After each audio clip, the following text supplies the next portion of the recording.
ஒரு பிஸ்னஸ் பொறுத்த வரைக்கும் ஃபெயிலியர் அப்படின்னு ஒன்று கிடையவே கிடையாது. ஒரு பிஸ்னஸ்க்குன்னு சில இலக்கணம் இருக்கு. அதன்படி அந்த பிஸ்னஸை நம்ம அணுகுனோம்னா நிச்சயமா நமக்கு வெற்றி தான். இந்த இலக்கணத்தை பத்தி நாம புரிஞ்சுக்க ஸ்பார்க் உருவாக்கிய ஒரு சின்ன கதையை இப்போ நம்ம பார்ப்போம். ஒருவர் இந்தியாவிலிருந்து அமெரிக்கா வரை செல்லும் இலக்கில் கடலில் குதிக்கிறார். அவர் மிகவும் திறமைசாலி, மனதைரியம் உடையவர். வெகு தூரம் நீந்தி சென்று கொண்டிருக்கிறார். ஆனால் அவரால் அமெரிக்கா வரை செல்ல முடியுமா, முடியாதா? நிச்சயம் முடியாது. ஏனென்றால் அவருக்கு உணவு தேவை, ஓய்வு தேவை. அதனால் அவரால் நிச்சயம் செல்ல முடியாது. என்ன இருந்தால் அவரால் அமெரிக்கா வரை செல்ல முடியும்? நிச்சயமாக ஒரு கப்பலோ அல்லது விமானம் இருந்தால்தான் அவரால் அமெரிக்கா வரை செல்ல முடியும். எடுத்துக்காட்டு, அவர் கப்பலில் செல்வதாக வைத்துக் கொள்வோம். அப்பொழுது அவர் ஒரு கப்பலை கட்ட அமைக்க வேண்டும்.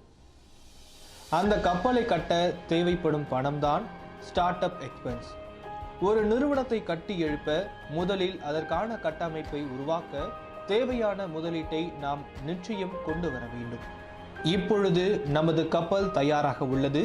இந்த கப்பலை அமெரிக்கா வரை நோக்கி செலுத்த அதற்கு தேவைப்படுவது captain, first officer, second officer, third officer, chief engineer, பணியாளர்கள். கப்பலுக்கான எரிபொருள், பணியாளர்களுக்கான உணவுப் பொருட்கள், பாதுகாப்பு தேவை. அமெரிக்கா செல்லும் வரை தேவையான செலவுகளை நாம் கணக்கிட வேண்டும். இதற்கு பெயர்தான் ஒரு நிறுவனத்தின் accounts, hearts of the business என்பார்கள்.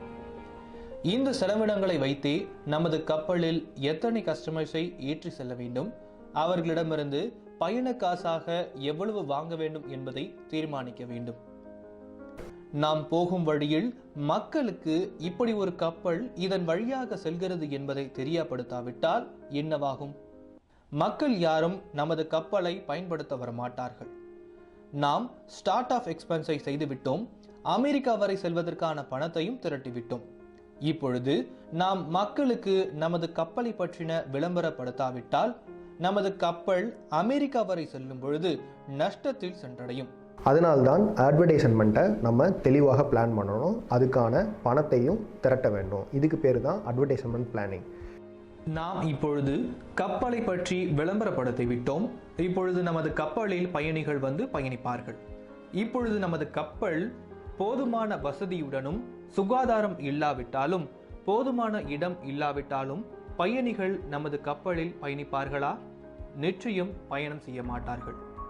இதற்கு பெயர்தான் சர்வீஸ் அண்ட் ப்ரொடக்ஷன்ஸ். நம் கஸ்டமருக்கு செய்ய போகும் சர்வீஸ் அண்ட் ப்ரொடக்ஷன்ஸ் மிக நேர்த்தியாக இருக்க வேண்டும். அப்படி இருந்தால்தான் நமது நிறுவனம் நன்றாக வளரும். நாம் இப்பொழுது வெற்றிகரமாக அமெரிக்கா வரை செல்ல முடியுமா, முடியாதா? நிச்சயம் முடியும். கேப்டன் தன் பணியாளர்களை கொண்டு தாங்கள் திட்டமிட்டபடியும் நிர்வாகப்படுத்தினால் நிச்சயம் அவரால் அமெரிக்கா வரை நேர்த்தியாக செல்ல முடியும். நாம் அமெரிக்கா சென்று விட்டோம். வரும் காலகட்டத்தில் நம் கப்பலை விட வசதியாக, அழகான, நமது விலைக்கு கொடுக்கும் போட்டியாளர்கள் வரலாம். இது போன்ற செயல்களை தடுக்க நாம் எப்பொழுதுமே ரிசர்ச் அண்ட் டெவலப்மெண்ட் செய்ய வேண்டும். இதுவே ஒரு நிறுவனத்தை நாம் சீரான பாதையில் எடுத்து செல்லும் வழிமுறை. இப்பொழுது உங்களுக்கு எளிமையாக ஒரு பிசினஸ் செயல்படும் முறை என்ன என்பதை புரிந்து கொண்டிருப்பீர்கள்.